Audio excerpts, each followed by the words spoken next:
हाँ जी बेटा, माई greatest Olympic prize कर रहे हैं। आज इसको हम फिनिश कर रहे हैं चैप्टर को। तो चैप्टर में हम पढ़ के आ रहे हैं। तो आज बेटा शुरू में एक इम्पोर्टेंट जो चीज़ है वो नोट करवा रही हूँ। तो ये चैप्टर बस अब ख़त्म हो जाएगा, पेज 106 रह गया है, दैट वी विल रीड। इसमें सबसे इम्पोर्टेंट चीज़ जो हमें बताई गई है वो है ट्रू स्पिरिट ऑफ स्पोर्ट्समैनशिप। तो चैप्टर किस पे फोकस कर रहा है, और इसी पेज पर लास्ट पैराग्राफ जब हम पढ़ेंगे तब भी यही टर्म हमें पढ़ने को मिलेगी। It is all about true spirit of sportsmanship, how we play, how should we play, what should be our attitude with our competitors। तो हारना और जीतना वो इतना ज़्यादा इम्पोर्टेंट नहीं है जितना इम्पोर्टेंट है आप किस स्पिरिट से आप अपने बेस्ट परफॉर्मेंस के लिए खेल रहे हो। तो आप उसमें फिर कंपटीशन में जेलसी भी लेकर के आ रहे हो, रॉन्ग मेथड्स भी लेकर के आ रहे हो, दैट इज नॉट गुड। तो आप बोलोगे this chapter shows how German athletic लज long exhibited showed the true spirit of sportsmanship. He showed the true spirit of sportsmanship. How? By being friendly and motivating, encouraging to his competitor Jesse Owens. और बेटा इतनी important line है second वाली, ये तो है ही, उसके अलावा Luz Long was the epitome of a true sportsman. Luz Long was a epitome, E-P-I-T-O-M-E. Epitome is model, example of a true sports person. Now, the second thing which I am telling is showcasing true friendship. This chapter showcases true friendship, दोस्ती भी सच्ची, sportsmanship भी सच्ची और दोस्ती भी true. जेसी आवंस through his बेटा autobiographical account, जेसी आवंस अपने ऑटोबायोग्राफिकल अकाउंट में showcases the true and honest friendship formed between him and German athlete लज लॉन्ग। ये भी तो दोस्ती सच्ची थी कि उसने बताया कि उस दिन वो गुस्से में था, वो फाउल करे जा रहा था और उसने अपने सच्चे दोस्त के बारे में बताया। अदरवाइज जेसी ओवेंस को जरूरत नहीं थी ये बताने की कि उसको एनकरेज मोटिवेट करने वाला कौन था। तो अगर लज long showcases true spirit of a sports person, तो बेटा Jesse Owens showcases true friendship, उसने अपना सच बताया है। Now, when Luzlong saw Owens making fouls, he acted as a true guide and friend. है ना, बहुत इंपॉर्टेंट और सिंपल लाइन, लिखने में काम आती है। In the finals, Jesse Owens won and secured gold medals. जीते उसने, but the friendship he formed with Luzlong was his greatest Olympic prize. ठीक है, बाकी तो बेटा अभी इसमें मुझे और भी बहुत सारी चीज़ें बतानी है, वो later on I will tell. अभी पेज नंबर 106 को ख़त्म करो। Suddenly all the tension seemed to ebb out of my body. जैसे ही वो टिप दिया लज लॉन्ग ने, तो जेसी आवंस कहते हैं सडनली मतलब at once, all the tension, all the anxiety seemed to ebb out, E-double-B. ebb out का मतलब flow back, recede, सब पीछे हट गया, सारी एंजाइटी, सारा tension of my body as the truth of what he said hit me. जो truth उसने बोला था वो मुझे स्ट्राइक किया। क्या ट्रूथ बोला था? He told that all it counted was the next day performance. It did not matter if he qualified in the first round or in the third round. What was the most important was the next day's performance. And Jesse Owens did exactly what Luzlong told. Confidently, I drew a line a full foot in back of the board. पीछे से line खींची. Proceeded to jump from there and he decided मुझे इस line से jump करना है. और वो दौड़ता हुआ आया इस लाइन के बेटा जंप करने के लिए. उसका एक पैर बाहर पड़ गया पर फाउल नहीं हुआ क्योंकि बोर्ड तो यहाँ पे रखा हुआ था. And proceeded to jump from there. I qualified with almost a foot to spare. Spare मतलब extra और बच गया था. That night I अब qualify हो गया बेटा. So he was very grateful. और अपने लजलोंग जो नया दोस्त बना है उसके पास जाता है उसको थैंक यू कहने के लिए. That night I walked over to Luzlong's room in the Olympic Village to thank him. I knew that if it hadn't been for him, I probably wouldn't be jumping in the finals the following day. True friendship. He confessed, he agreed that it was the support of Luzlong that he could qualify. We sat in his quarters. बेटा quarters का मतलब living rooms जो जहाँ पे ये athletes रुके हुए थे and talked for 2 hours about track and field. क्या बातें कर रहे थे दोनों? गेम्स के बारे में, ourselves अपने बारे में, world situation के बारे में, a dozen other things.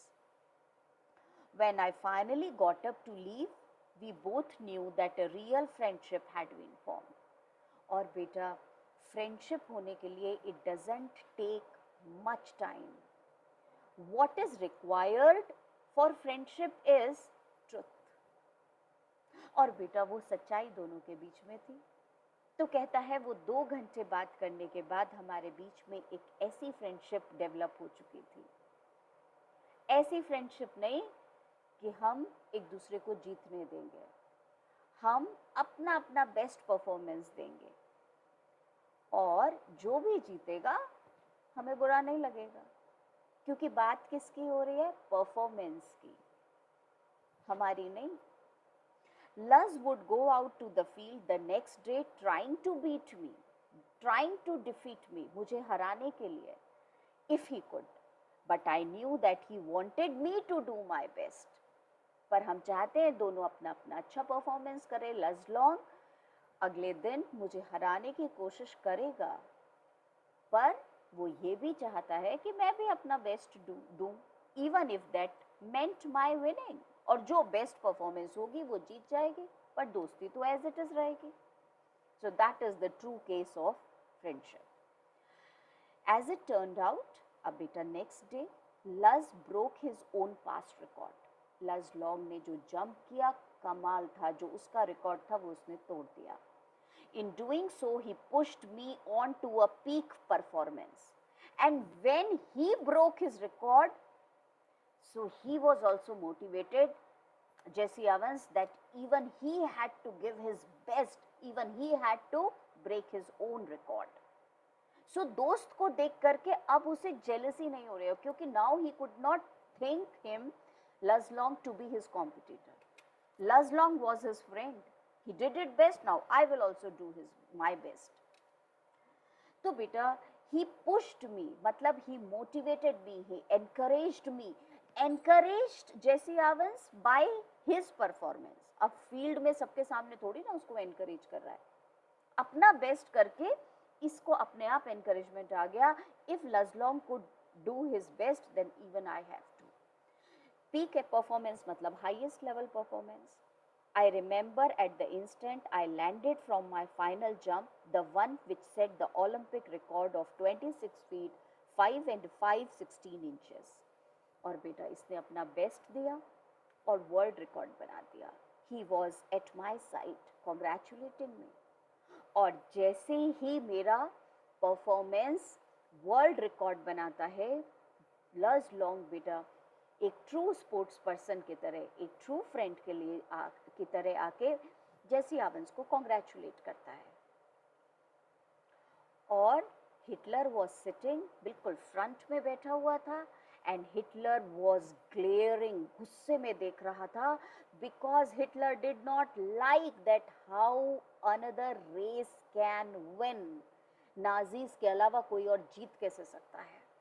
और उससे भी ज्यादा हिटलर को गुस्सा इस बात पे आ रहा था कि वाई लज लॉन्ग वॉज कॉन्ग्रेचुलेटिंग हिम, और लज लॉन्ग ने जब जेसी एवंस को कॉन्ग्रेचुलेट किया हाथ पकड़ करके, तो बेटा वो फॉर्मेलिटी वाला नहीं था, वो वार्मथ वाले कॉन्ग्रेचुलेशंस थे with feelings. Despite the fact that Hitler glared, that means beta looking angrily, directly देख रहा था Hitler at us from the stands. Stands आप समझ गए, the place where they were sitting.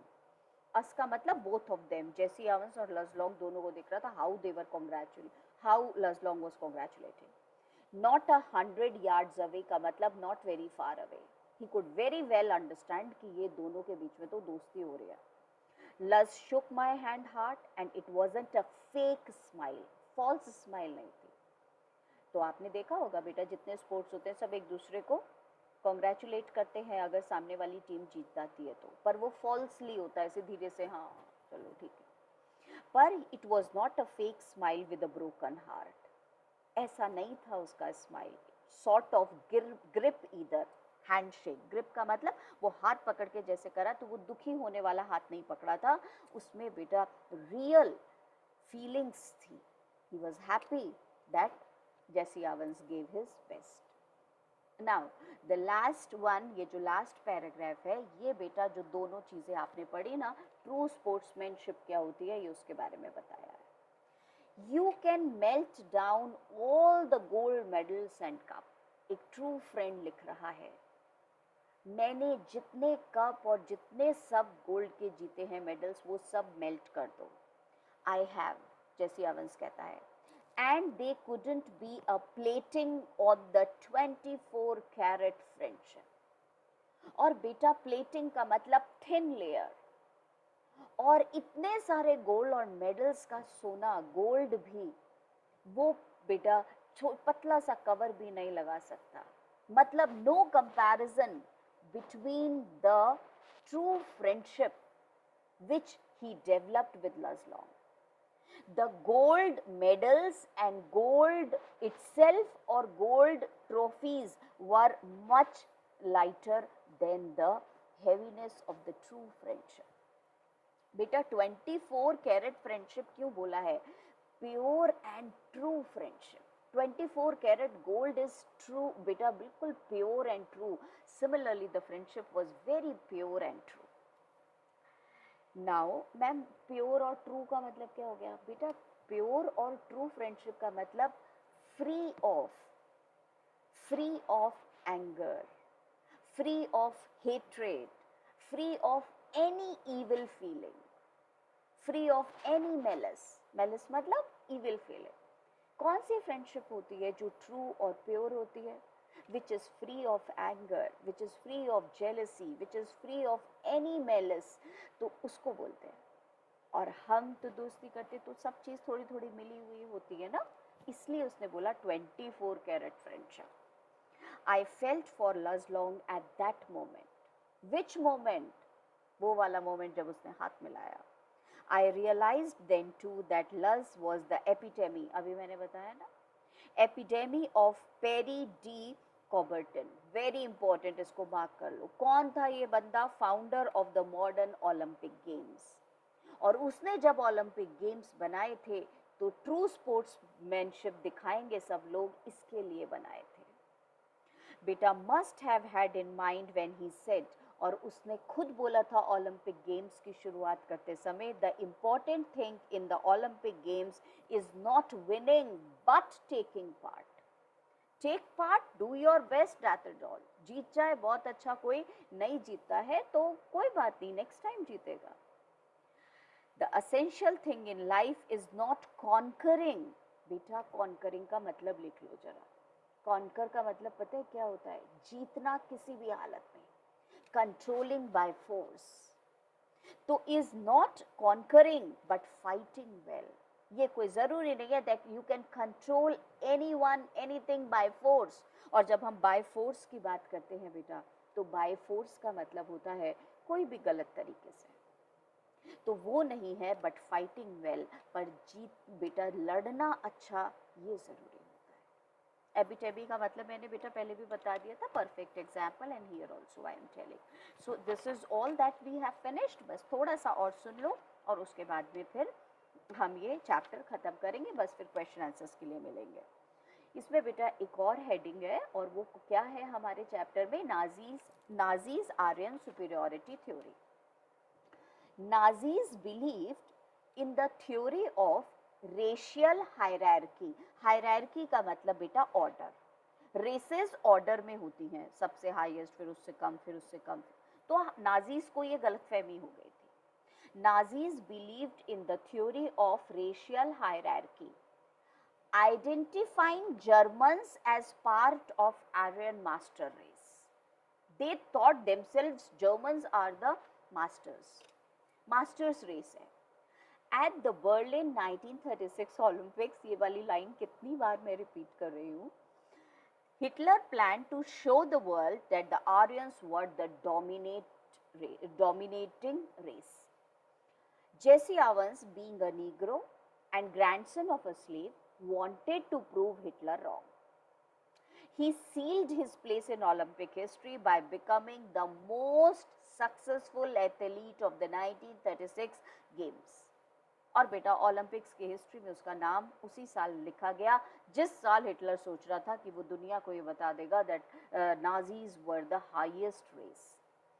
Owens also became the first American to win 4 track and field gold medals at a single Olympics, and बेटा वो जो है वो सबसे बड़ा एथलीट बन के उस दिन बाहर आया। जेसी एवंस की कैरेक्टरिस्टिक्स बेटा मैं लिखवाऊंगी और साथ में लजलोंग की भी लिखवाऊंगी, but when we will do the question answers. Fine, listen to it, understand, and if you have any problem then you can ask me. Bye.